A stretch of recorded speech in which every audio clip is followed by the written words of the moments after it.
Agora falando um pouquinho dos musgos, né?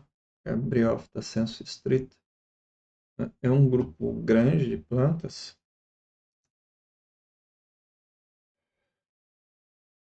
E como eu já tinha dito antes, né? Eu tenho o gametófito com rizóides multicelulares.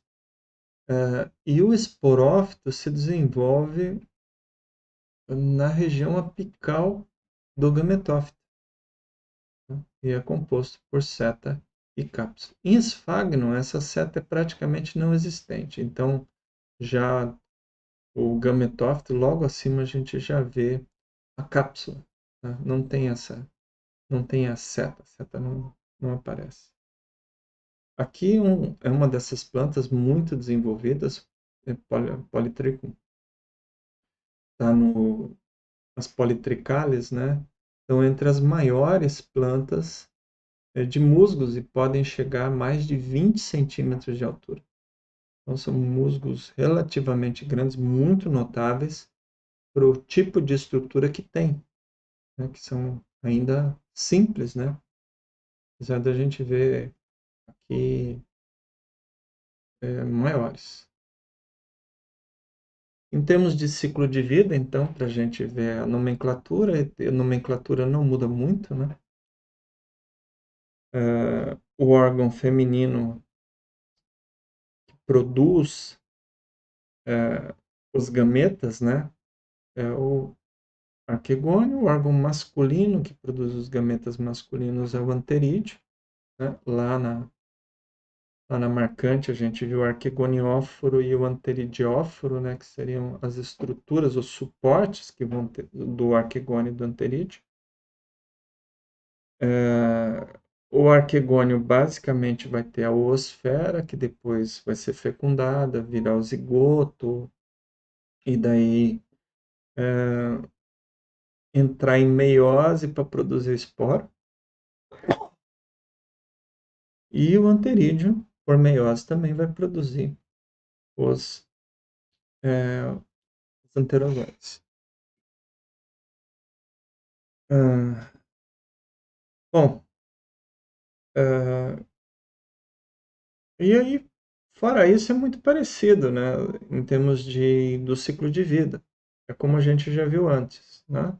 Os esporos, achando um local adequado para germinar, vão produzir gametófitos masculinos ou femininos. Os femininos apresentam uma cápsula, né, que é o o esporófito, né, cápsula e sétula no esporófito.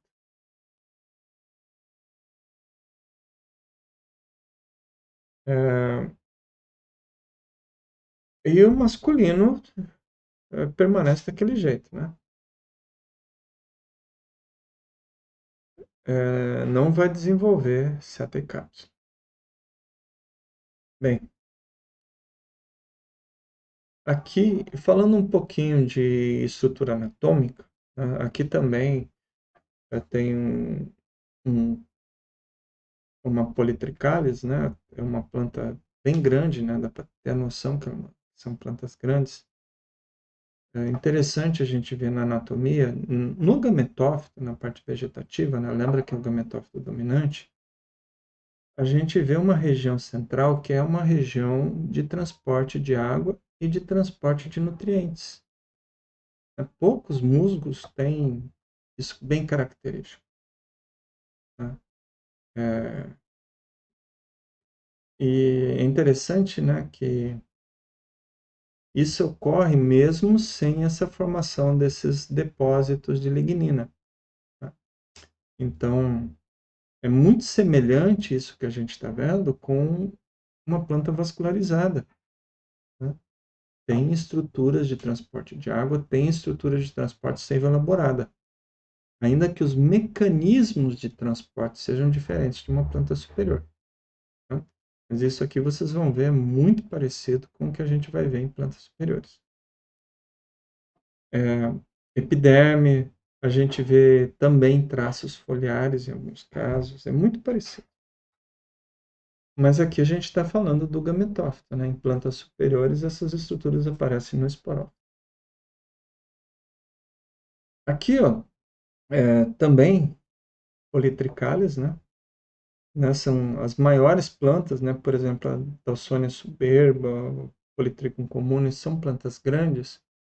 E essa imagem é especialmente interessante porque mostra, né, o caulídeo, a epiderme, essa região central, né, que tem os hidroides e por fora os leptoides.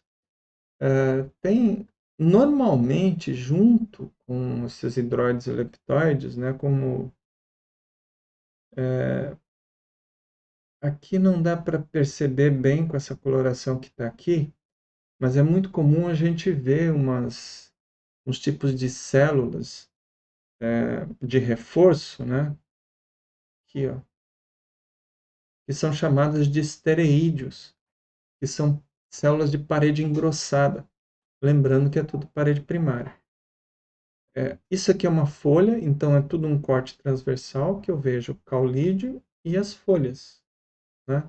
Essa folha aqui, por exemplo, tem essa região central chamada de costa, né? E o filídeo em si.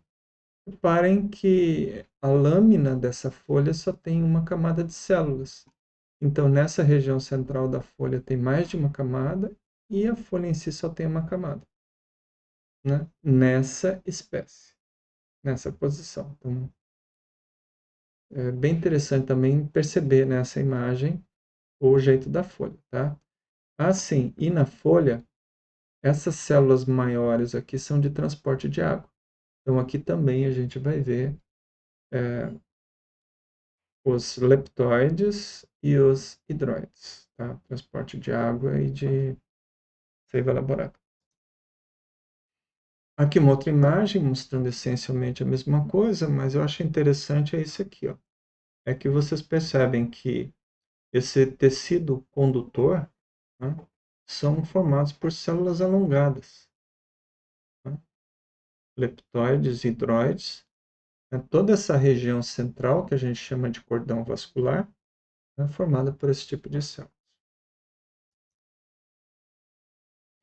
Aqui mostra um pouquinho da estrutura do gametófito com as folhas, e essas figuras aqui são particularmente interessantes porque basicamente a gente está falando de esfagno, né? Ou seja, é, ambos são espagnos. Só que essa imagem aqui é feita no microscópio eletrônico e essa aqui é feita no microscópio óptico. E a gente enxerga coisas diferentes. Aqui, ó, a gente vê as células transparentes com um pequeno retículo, né, umas linhazinhas um pouquinho mais escuras. Essas partes finas intercelulares são as regiões fotossintetizantes. Tá? E essas maiores, entre as células totalmente transparentes, são células mortas. Tem uma função bem interessante de absorção de água, funciona como esponja. Esfagna é uma esponja maravilhosa. E essa mesma imagem, vista no microscópio eletrônico de varredura, vai acontecer um fenômeno interessante pelo seguinte. No microscópio eletrônico de varredura, a gente não coloca a planta exatamente como a gente coleta. Então, a gente pegou a plantinha. Antes de ir para o microscópio, ela passa por um processo de metalização. Então, vai para um equipamento especial, onde é feito um depósito de um metal em cima disso. Normalmente, a gente usa ouro. Então, retira uma camada de um átomo de espessura de ouro e coloca por cima da célula. Então, o que a gente está vendo aqui é literalmente a superfície. E eu não consigo perceber que essas células são transparentes, mas eu consigo ver os buraquinhos. Esses buraquinhos ocorrem nessas células maiores, transparentes, né? São enormes poros. E esses poros, então, favorecem bastante esse fenômeno esponja e servem também como transporte de água. Então, esses filídeos aqui, tem muito desse transporte de água feito por essas regiões porosas. Tá? É bem interessante isso aqui, especialmente perceber essa diferença entre os tipos de microscopia, como eles mostram coisas diferentes.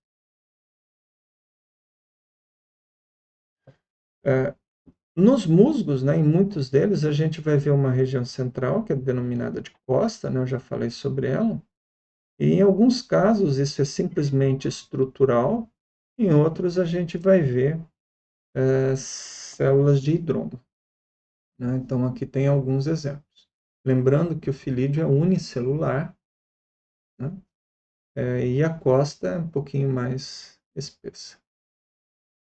Aqui de novo, né, esfagno, que nem eu mostrei antes, aqui dá para a gente ver melhor, né, no microscópio eletrônico de varredura, dá para ter uma ideia melhor de como são aquelas células. Nesse caso aqui, a gente não consegue enxergar aquelas células fotossintetizantes. E aqui, um corte mostrando daí uma única camada de célula, né, essas células transparentes, e essa pequenininha aqui no meio é a célula fotossintetizante, tá? Que são chamadas de células clorofilosas. Então, tem uma grande célula vazia, morta, e a célula clorofilosa. E essa grande célula tem uns reforços estruturais, né, que, de certa forma, se assemelha com os reforços estruturais que aparecem nas traqueófitas, no xilema. Isso aqui é uma folha de Polytrichum, né? Na verdade, um filídeo. Lembra que eu falei para vocês? Esses filídeos são, em geral, unicelulares. E aqui vocês estão percebendo o seguinte: essa região de baixo tem várias camadas de células. Essa parte fotossintetizante aqui em cima, se vocês perceberem bem, só tem uma camada de célula. São as lamelas, uma do lado da outra. Isso aqui é separado, tá? Então, continua sendo uma única camada de célula, mas se prende nessa região aqui embaixo. Essa imagem também é bem interessante, porque ela mostra aqui, ó, claramente os hidroides, né, grandes com paredes grossas. Mostra leptoides, né, que são menores e ficam aproximadamente junto dos hidroides, e mostra também umas estruturas celulares que são semelhantes às fibras que a gente observa nos traqueófitos. Isso aqui são os estereídeos. Né?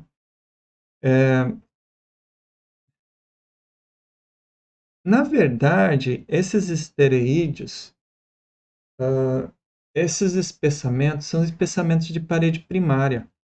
Então, nas plantas superiores, o equivalente disso é o colênquima, que são células com espessamento de parede primária, tá? Mas têm função estrutural. Vocês observem que a parede é bastante grossa e o conteúdo celular é diminuído. Ou seja, a função dessas células aqui, quando crescem, é produzir parede celular. E o interior fica praticamente comprometido por causa desse crescimento celular. Mas não tem depósito de lignina. E a gente vê também a epiderme inferior. Então, esse tipo de estrutura de folha já é muito semelhante com o que a gente encontra numa planta traqueófita. Né? Quando a gente olhar para uma samambaia ou para uma gimnosperma, uma angiosperma, a gente vai ver algo muito mais parecido com isso. Tá? Mas ainda, bom, semelhante, mas diferente. E aparecem estômatos, né? Só que aqui os estômatos têm uma função bem diferente. Mesmo nos musgos, né, que é onde a gente vê mais essas estruturas, esses estômatos, eles surgem particularmente na cápsula. Em algumas cápsulas tem uma enorme quantidade de estômatos, outras espécies não têm, ou têm poucos estômatos. E quando a cápsula amadurece, eles abrem e ficam abertos. Então eles não fecham mais. E parece que a função deles, uma função muito importante, é a desidratação da cápsula. né, para ajudar a perder água. Pelo menos é isso que os pesquisadores dizem. Então, assim, isso não funciona exatamente como o estômato de uma planta superior. É uma coisa diferente. Mas a estrutura é muito semelhante, né? Duas células guardas e tal, um poro no meio, muito semelhante. E por fim, só para terminar, os esporos produzidos são característicos da espécie e característicos também da forma de propagação. Alguns são propagados por animais, né? Então tem algum tipo de gancho ou estrutura para se prender em pelos de animais. Outros têm estruturas de flutuação, do tipo bolsas, onde fica preso o ar. Então, com isso, pode ser arrastados pela água por mais tempo, né? Assim, olhando para esses esporos, a gente consegue identificar o grupo de plantas que surgiu. Bom, é, então, gente, é, briófitas é um grupo bem interessante, né? Que a gente vê plantas muito parecidas com as outras plantas superiores e com semelhanças também às algas, é, mas assim num caráter evolutivo intermediário, vamos dizer assim. Só que da mesma forma que é intermediário, não é exatamente uma linha entre as algas e as traqueófitas, mas mais três ramificações diferentes. Esses três grupos de planta têm características únicas, desenvolvimentos únicos. Ok, era isso que eu tinha para falar para vocês hoje, então muito obrigado pela atenção de vocês.